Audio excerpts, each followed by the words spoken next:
Hello guys! For today's video po, magluluto ang asawa ko ng arroz caldo. At ito na nga po, nag-slice na siya ng sibuyas. Ayan. Kasunod naman po ay ang ginger.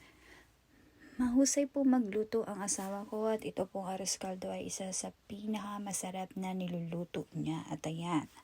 Ayan, pinapakita niya na kung gaano siya kahusay magtilip.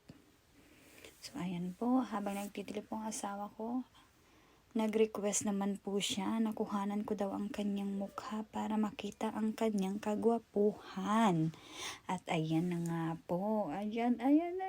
Oh, see, kaya nga po ako na-inlove sa kanya eh. At ayan, tapos naman na po, natapos na hiwain ng sibuyas, bawang at luya.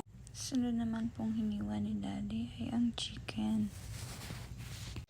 At ito na nga guys, start na magluto si Daddy. Nilagay niya na ang mantika. Pag mainit ng mantika, nilagay naman ang bawang. Ayan. Pag nag-brown na po ang bawang, nilagay naman po ang sibuyas. So, ayan. May pa-moves pa yan, no? Diba? Sunod naman natin ang luya. At ayan. Ihalo lang po natin yan. Sunod naman po natin ilagay ang chicken. So, ayan. Pagkatapos po niyan, hahaluin po yan ni Daddy and then tatakpan hanggang sa maluto ang chicken. So, ayun nga. Naisipan ni Daddy magluto ng arroz caldo ngayon kasi medyo lumalamig-lamig na rin po dito sa amin. Alam niyo na. Masarap humigop ng sabaw pag malamig, 'di ba? At ayan na nga po, luto na ang chicken, kaya sinunod ni Daddy ilagay ay ang bigas.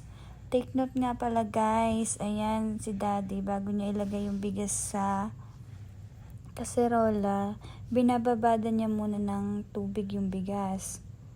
Ang dahilan, hindi ko rin po alam. Basta yun po, ginagawa niya lang. Anyways, ayan, hahalu-haluin lang po ni Daddy yan hanggang sa ayan, mag-brown na siya at i-add na po ang water. Pagka-add po ng water, ayan, hahalu-haluin lang po ni Daddy yan. Halo-halo, sige, halo hanggang mahilo ka. Hindi, joke lang. So, ayan, hintayin po natin kumulo.